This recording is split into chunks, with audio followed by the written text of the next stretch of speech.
Nossa aula de história, nossa primeira aula, nós temos como título, né, para o sétimo ano, Povos Indígenas e Saberes e Técnicas. Nós vamos trabalhar com os povos pré-colombianos, né, civilizações astecas, incas e maias. São essas imagens que nós estamos vendo aí desses povos indígenas pré-colombianos. Então, os povos da América no início do século 11, né?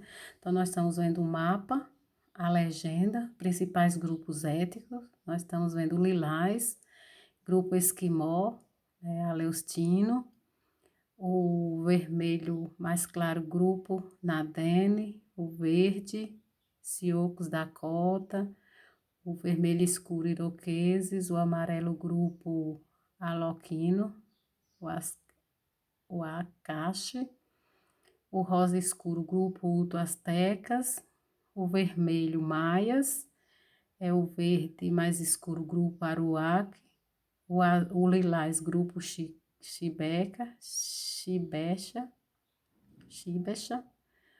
o rosinha mais claro, grupo Caribe, o vermelho bem escuro, grupo Tupi-Guarani, o verde azulado, grupo Gé, o lilás bem escuro, grupo Quelucha, e o amarelo mais escuro, outras populações. Nós estamos vendo aí quais foram os povos americanos no século XV, quando foram, os europeus chegaram aqui no Brasil. Então, nós estamos no Oceano Atlântico e o Oceano Pacífico.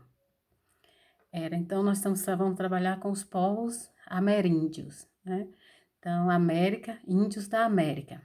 Então, os indígenas nativos americanos, ameríndios, ou ainda índios nativos americanos, são os habitantes da América, né? Antes da chegada dos europeus e os seus descendentes atuais. Então, a hipótese mais aceita para a sua origem é que os primeiros habitantes da América tenham vindo da Ásia, né? Toda aquela história, atravessando a pé o Estreito de Bering, né? Que era a Beríngia, no final da Idade do Gelo, há 12 mil anos.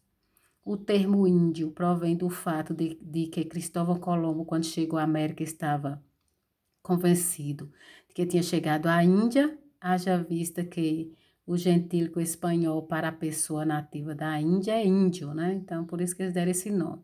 Dessa maneira, chamou os povos indígenas que ali encontrou. Por essa razão, também ainda hoje se refere às ilhas do Caribe como Índias Ocidentais, né? Então, nós estamos vendo aí o povo ameríndio, né? Esses morenos do cabelo liso, e aqui nós estamos vendo, né, um peruano, o mexicano, né, da América do Sul, que era ameríndios, né, a origem dos povos ameríndios, são essas imagens aí. Nós vamos trabalhar os primeiros povos, os astecas, né? Então, eles vieram em Azitlã, né, daí o seu nome astecas, no norte da América, até por volta do século XII, quando deixaram sua região de origem em busca de terras férteis. Então, eles moravam em uma região onde não tinha terras boas para o plantio. Então, eles saíram e chegaram a essa região aí. No início do século seguinte, depois de muito caminhar, chegaram ao Vale do México, né, à beira do lago Texcoco, e em 1325 fundaram a cidade de Tenochtitlan. Nós estamos vendo o lago, né, Texcoco, era um antigo lago salgado, situado no Vale do México, hoje o México, a mais de 2.000 metros de altitude. E embaixo nós estamos vendo a cidade de Tenochtitlan, que foi onde os astecas, né, fundaram essa grande cidade aí, que vamos trabalhar, vendo mais na frente como então, nós estamos falando agora sobre os povos astecas, os indígenas, né? Então, como foi que eles construíram esse Império Azteca, né? Aos poucos, por meio da guerra e de alianças políticas, eles faziam as alianças com os governos, né? E os astecas dominaram diversos povos da região. Assim, a cidade de Tenochtitlan passou a ser cabeça de um grande império que se passou a se chamar o Império Azteca, né? Então, nós estamos vendo aí a cidade de Tenochtitlan, esse grande império que eles construíram nessa cidade, e o mapa abaixo nós estamos vendo aí o Império Azteca, né? Que ficava entre aí o Golfo do México, o Oceano Pacífico, ficava perto, próximo ao lago de Texcoco, né, que nós vimos lá atrás. Então, aí nós estamos vendo as imagens desse grande Império Azteca que nós vamos estudar agora. Os povos astecas. Esses povos eram submetidos aos astecas, eram obrigados, né, submetidos aos astecas, eles eram obrigados a pagar impostos, né, que até hoje o imposto é o que gira, né, no país todo. Caso se recusassem, eles eram castigados com expedições punitivas, então, eles eram punidos de várias maneiras, que incluía saques e rapto de pessoas. Então, era obrigado a pagar os impostos, senão eles eram bem punidos. Então, além de pagar os impostos, os povos dominados também eram obrigados a cultuar o deus asteca da guerra, das tempestades e do sol. Os povos sob o domínio asteca rebelavam com frequência, né? Então, eles faziam rebeliões porque eles não queriam aceitar, né, esses castigos. Lá nós eles eram obrigados a cultuar esse deus aí, né, que chamava Huitzilopochtli, né, era esse deus deles, e pagar os impostos. Então, nós estamos vendo o deus deles aí de várias maneiras, né? Tinham vestidos assim, pássaro e pessoas, era o deus que eles eram obrigados a cultuar. Saberes e técnicas dos astecas, né? Quais eram os saberes deles e quais eram as técnicas que eles usavam. Então, primeiro, construção de Tenochtitlan, né? Era a cidade, a grande cidade que era bem planejada. Então, os astecas utilizaram conhecimento de cálculo, né, da matemática e técnicas apuradas na construção civil como engenharia. Então, eles tinham parte de engenharia, arquitetura, matemática, eles eram pessoas assim, bem inteligentes, né? E depois, outros saberes deles eram as chinampas, né? Que eles construíram essas ilhas, como eles moravam perto dos lagos, né, dos mares, eles construíram essas ilhas artificiais, feitas sobre estacas no fundo do lago. E para fixá-la, os astecas, além de bons construtores, tinham de ser ótimos nadadores e dominar a técnica da respiração. Então, nós estamos vendo a construção deles aí. Você vai construir na água, tem que ter, né, saber nadar bastante. Então, eles construíram essas chinampas aí, essas ilhas artificiais, onde eles depois iam plantar, né, fazer toda a sua economia, agricultura. Lá em cima nós estamos vendo a grande cidade, né, construída, muito bonita, né, linda e bem construída, porque eles tinham essas técnicas de construção civil, da matemática e da arquitetura. Tenochtitlan, né? Ela era considerada a capital do Império Azteca, vamos falar sobre a cidade, durante o período pós-clássico da Mesoamérica. Tenochtitlan localizava-se onde atualmente é a cidade do México, México hoje, né? Era cortada por canais e arquedutos, ruas largas e retas. O que eram arqueodutos? São galerias subterrâneas ou expostas à superfície que servem para conduzir água. Então, os mais antigos que se tem conhecimento eram baseados em uma superfície livre, com pequenas inclinações para favorecer o escoamento da água. Então, eles tinham também essa ideia de fazer esses arqueodutos para construir, né, a sua agricultura. E aí eles construíam as ruas largas, né, bem projetadas e retas. Tenochtitlan é conhecida por uma grandeza e provocou enorme admiração dos conquistadores espanhóis quando eles chegaram, né, para colonizar. Nascidos em cidades relativamente menores, de ruas estreitas e tortas, né, eram os espanhóis. Então, eles admiraram o quanto Tenochtitlan era uma cidade bonita. Então, a cidade de Tenochtitlan continua chamando a atenção dos estudiosos de hoje, né? Ainda existe lá essa cidade, os resíduos, os restos, né, que eles admiram como era linda essa construção. Então, foi num período pós-clássico, né? Que foi depois, né, dos Mesoaméricos. Então, foi depois que eles construíram essa cidade, Tenochtitlan. Nós estamos vendo aí o arqueoduto que eles construíam, né, essas galerias subterrâneas. Podia ser subterrâneo ou podia ser acima da superfície também, né, que servia para conduzir água para o plantio da sua agricultura. Estamos vendo os povos lá e a grande cidade, muito bem bonita, muito bem projetada. Agora nós vamos trabalhar sobre outros povos, que eram os maias, né? eles estão entre a civilização mais antiga da América. Seus ancestrais viviam nas montanhas da atual Guatemala desde 2500 a.C. Eram caçadores e coletores e se deslocavam constantemente pela selva em busca de alimentos, caça, pesca e colheitas. Então, eles eram mais ou menos, né? Eles não eram nômades, mas viviam à procura dos alimentos. Mais tarde, domesticaram plantas como o milho, a pimenta e o feijão, bem conhecido nosso, né? Se estabeleceram na península de Yucatán, que é a península é um pedaço de terra, né, cercado por água, que tem uma saída por terra. Local em que os arqueólogos descobriram em meio à floresta tropical as cidades de Tikal e Copán. Então, esse local aí, né, que os maias se localizavam em florestas tropicais. Nós estamos vendo lá Yucatán, né, a península onde eles ficavam, e as cidades, né, Palenque, Tikal e Copán e Tikal eram as mais importantes, mas aí estão as cidades, lá ficava o Mar das Antilhas do lado, né, Oceano Pacífico, Oceano Atlântico, e aí eles se localizaram onde tinha água, né, para realizar as suas obras. E lá em cima nós estamos vendo, né, os povos maias realizando um culto, né, ao seu Deus. Eles arrodeados aí. Continuando com os maias, né, a área onde se desenvolveu a civilização maia corresponde ao sul do México, né, então hoje é no México.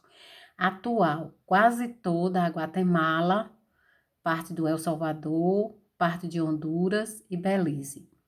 Assim como os antigos gregos, os maias viviam em cidade e estado, ou seja, cidades com governo, leis e costumes próprios. Então, não tinha um governo só. Então, eram cidades e estado, várias cidades com vários governos, né? Por isso chamar cidades-estado.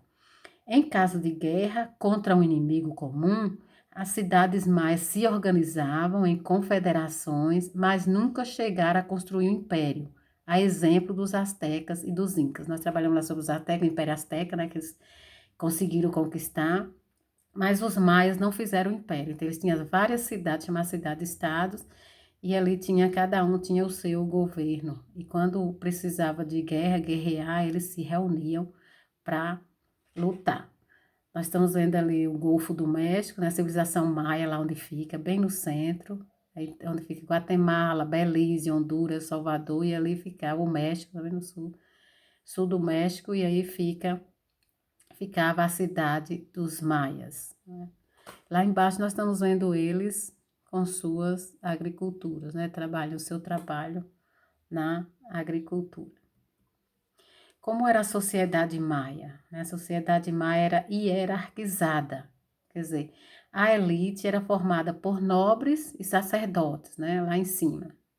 Abaixo deles vinham os artesãos, estão na pirâmide lá embaixo, os artesãos, e os trabalhadores livres, e os agricultores, que era a maioria, né?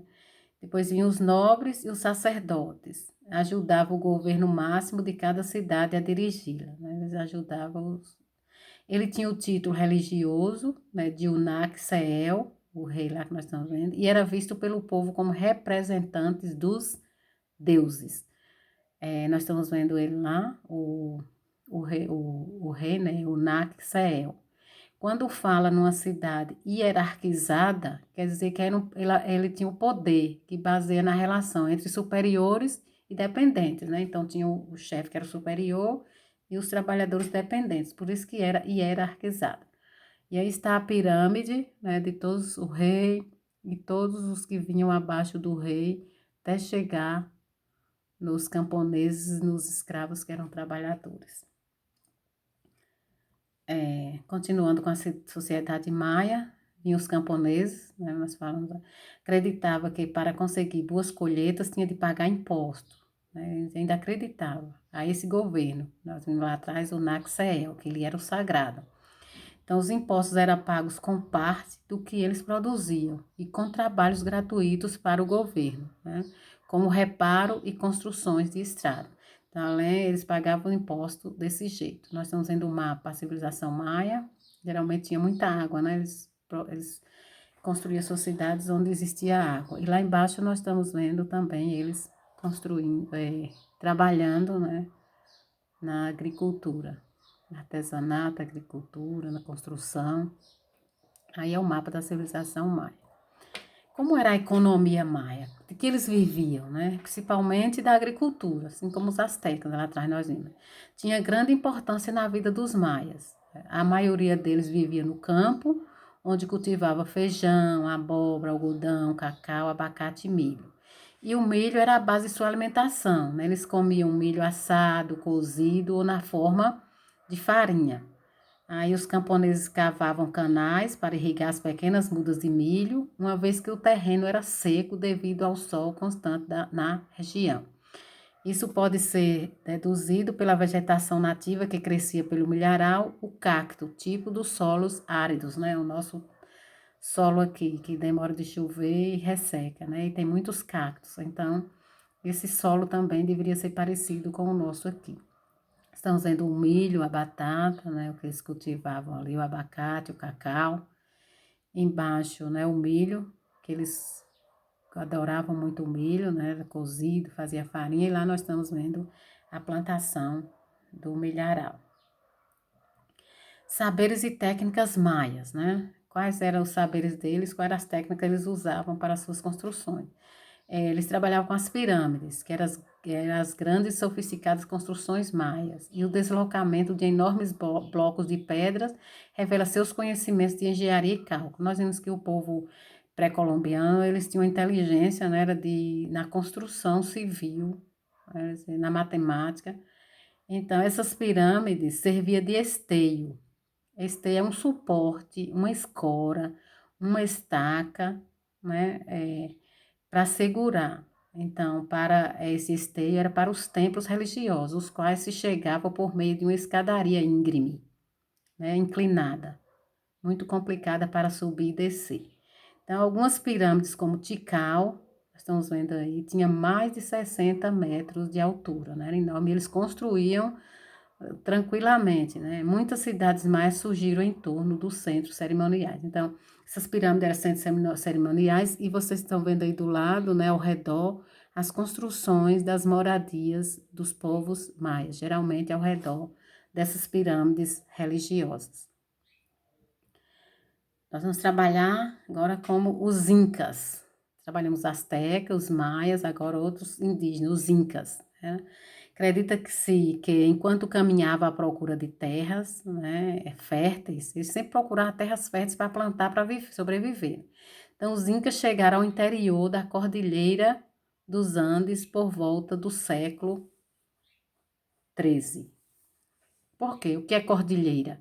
É uma área geográfica definida por um conjunto de montanhas, então ficar no alto, né, relacionadas geologicamente. Então, de acordo com a geologia, com a geografia, esse conjunto de montanhas chama-se cordilheira. Então, foi lá que os incas é onde eles ficaram, né, se instalaram. Então, naquelas terras altas, começaram suas vidas como camponeses e pastores e ergueram a cidade de Cusco. Então, aos poucos, no entanto, ampliaram seus domínios, aliando-se aos povos da região ou submetendo-os, né? Então, unindo ou era obrigado a submeter a eles. Em 1438, fundaram um império. Então, já vem, né? Eles conseguiram fundar um império que teve Pachacuti como primeiro imperador. No processo de formação do seu império, os incas assimilaram elementos de outras culturas, inclusive Quechua, que era a língua que mais tarde espalharia pelos Andes, né, pela Cordilheira dos Andes. Então, nós vemos aí quem eram esses povos incas, aí eles mostrando, né, todo o império deles, e ali eles na música, né, na cultura deles, os vestimentas. Então, as construções, né, das escadarias que eles construíam, porque a montanha tinha que ter um modo, um jeito deles subirem. Então, esse aí nós estamos trabalhando os povos incas. Então, eles formaram o Império Inca. Os maias não, né? Os astecas construíram e os incas também. Então, esse Império Inca ele expandiu-se consideravelmente graças às sucessivas conquistas, né, de lutas, de guerras. Ele era dividido em várias regiões administrativas, né, o Império, cujos governadores deviam prestar conta dos seus atos ao imperador, então tinha o imperador abaixo dele, tinha os governadores. A interligação entre as regiões do império era feita por eficiente rede de estradas construída nas encostas das montanhas, tanto que eles eram, né, inteligentes e engenheiros. Eles construíam as escadarias para conseguir morar nas montanhas. Os jovens eram treinados desde a infância para correr por elas, né? Tem que ser bem treinado, levando e trazendo informações e produtos por longas distâncias. As principais estradas incas ligavam o interior a Cusco, né, que era a capital, uma cidade planejada que servia como capital do Império Inca. Estamos vendo lá os povos, né, eles bem treinados para subir e descer as escadas, levando os produtos e as informações, e lá embaixo nós estamos vendo a cidade planejada, né, que eles construíam com todas as suas inteligências, e esse povo índio aí, como eles se vestiam, sua cultura, né, seus guerreiros, os animais que eles usavam, tá? Cusco, nós vimos lá que era a capital do Império Inca, então, significa umbigo, quer dizer, umbigo é o centro, né, do mundo. É uma cidade que fica no Peru, situada no sudoeste do Vale de Uatanai, ou Vale Sagrado dos Incas, na região da Cordilheira dos Andes, então esse conjunto de montanhas aí, com população de 428.450 habitantes, né? Era muita gente. É a capital da região de Cusco e da província de Cusco, né? Região e província. A cidade de Cusco está situada a 3.400 metros acima do nível do mar. Era a capital do Tahuantinsuyo, o Império Inca. Lendas atribuídas à fundação de Cusco, o Inca, né, o Manco Capac, que era o rei, no século XI ou XII. As paredes eram feitas de granito, né, as paredes do palácio Inca, ainda estão lá, bem como monumentos como Coricancha, ou Templo do Sol, que era o do deus deles, né? Então, Cusco foi a antiga capital do Império Inca. Sua riqueza histórica é enorme e sua atitude maior ainda. Chama o empigo da civilização Inca. Então, quando vocês forem visitar Peru, vocês vão fazer essa visita aí, né, à cidade de Cusco, o que existe ainda até hoje, e ver o quanto eles eram, né, inteligentes para construir toda essa cidade, né, naquele tempo tão antigo. Nós estamos vendo aí como era a cidade, né? Na cordilheira, no alto mesmo. Como era a sociedade inca? Né? Primeiro vinha o imperador, nós estamos vendo a pirâmide, né? Conhecido como Inca, o filho do sol. Era visto como semidivino, além de imperador, ainda eles adoravam como um deus, né? Possuía enormes poderes e privilégios. Seu cargo era hereditário, de pai para filho, família. Abaixo dele estavam os sacerdotes e os chefes militares, todos saídos da nobreza, ricos. Depois vinham os artesãos, os soldados, os projetistas, os funcionários públicos, os camponeses e, por último, os escravos, que eram prisioneiros de guerra. Esses profissionais viviam em cidades e eram sustentados pelo governo, que armazenavam riquezas com os impostos cobrados das comunidades camponesas e dos povos sobre os domínios Inca. Então, eles enricaram, né, com o trabalho, os impostos do trabalho desses profissionais aí que vinham abaixo do imperador. Estamos vendo lá o imperador Inca, né, o filho do sol, e o que eles adoravam, além de imperador, eles ainda adoravam como Deus. Saberes e técnicas incas, né? Então, eles tinham, quais eram os saberes dele e as técnicas? Edificações incas. Então, antes de começar uma construção, os incas produziam a maquete, né? Na escola trabalha muito com maquete, de argila e pedra, que os ajudava a formar uma ideia da obra depois de pronta. Então, primeiro eles faziam a maquete, depois da maquete eles iam construir todo o seu império. Na construção, eles usavam grandes blocos de pedras, que eram cortados e encaixados uns nos outros, sem a necessidade de uma substância colante. Então, eles introduziam um bloco de pedra no outro, que não precisava, né, de argamassa ou cimento ou qualquer outro produto. Era assim, bem feito. E quem carregava essas pedras pesadas era quem? Os escravos, né? Que ficavam abaixo, era eles quem construía. Aí nós estamos vendo o templo de guerreiros em forma de pirâmide e em volta dele os vestígios do Palácio das Mil Colunas, que chamava Chichén Itzá, né? No México. Essa foto é de 2014, então é recente, então nós vamos vendo aí ainda os resíduos, né? As construções que eram tão bem feitas que até hoje ainda existe. Quando a gente for visitar, nós vamos ver quanto é linda as construções, né, daqueles povos pré-colombianos.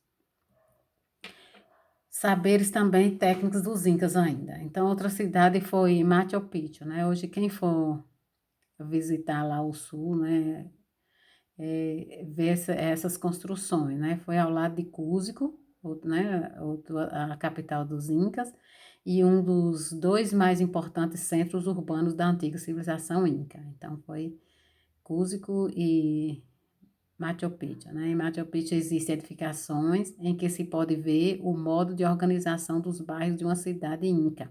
Resta ainda hoje construções incas intactas, tão bem construídas, né, que não derrubaram.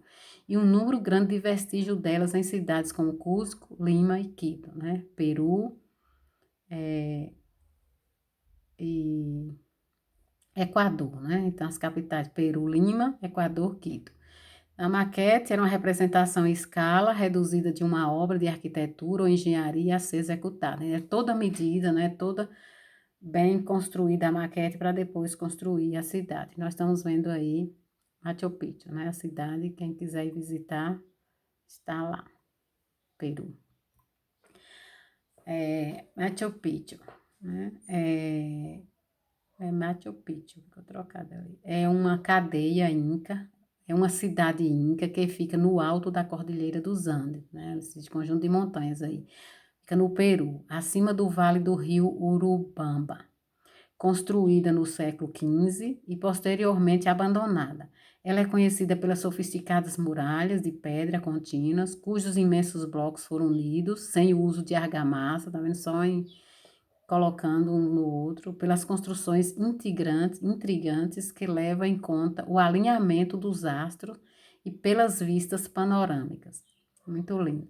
A antiga utilidade dessas construções segue sendo um mistério, né? Então, como era que eles construíam tanta coisa bem feita, tantas construções bonitas em cima, né, de tantas montanhas, num conjunto de montanhas. Então, elas eram assim, pessoas bem treinadas na engenharia, bem, pensavam bem, né, nessa arquitetura, engenharia e também na matemática para construir.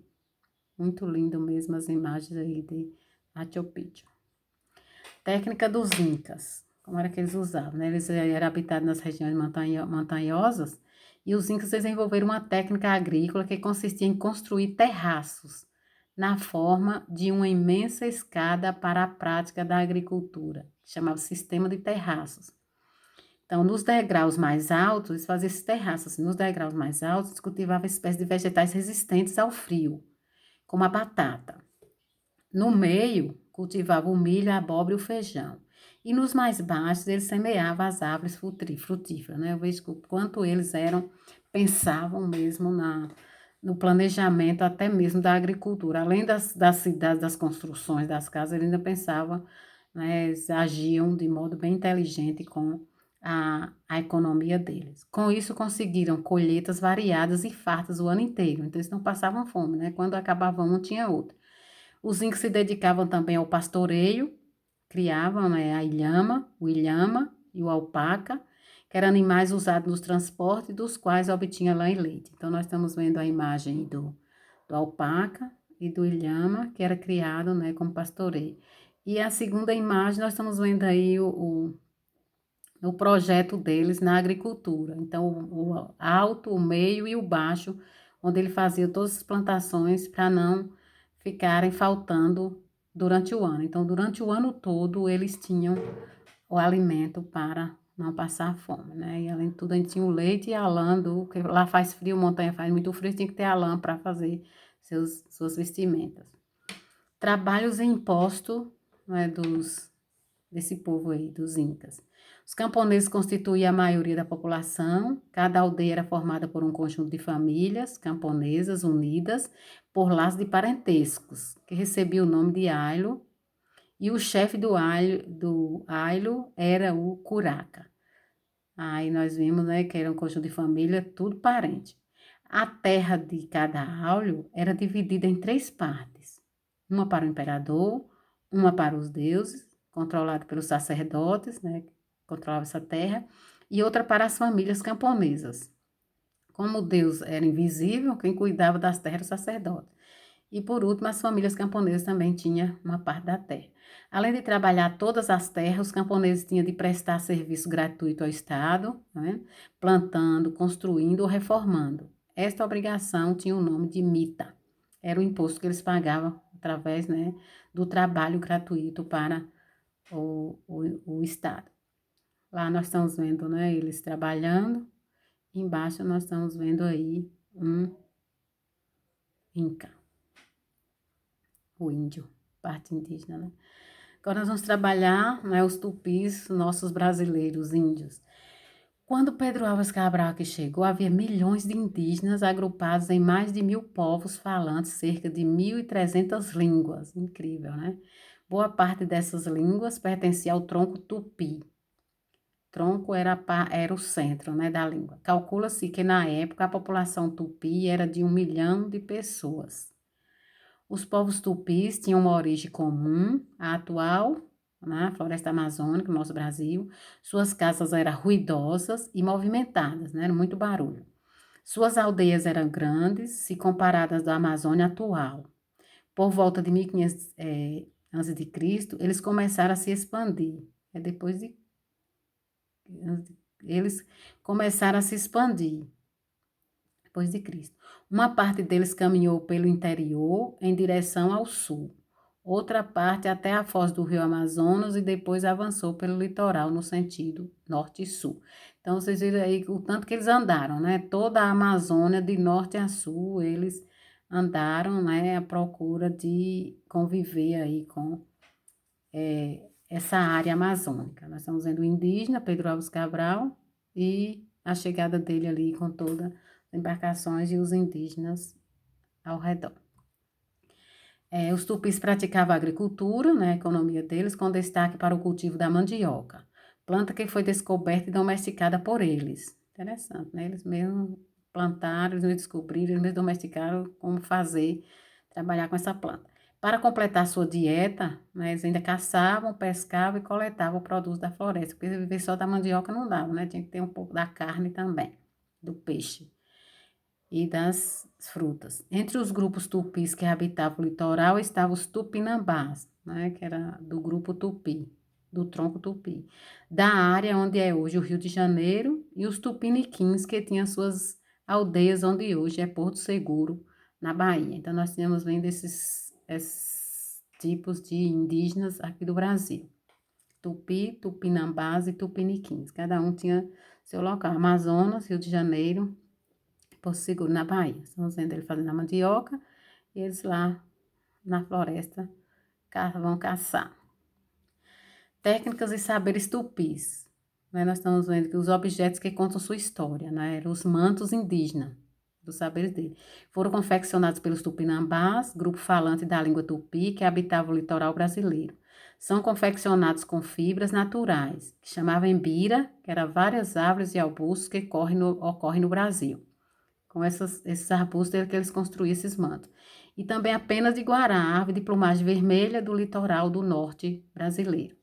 O manto da esquerda servia para vestir os meninos durante importantes festas, que celebra a passagem da adolescência para a fase adulta, e o manto da direita para homenagear os adultos do sexo masculino que se destacava por sua valentia ou religiosidade.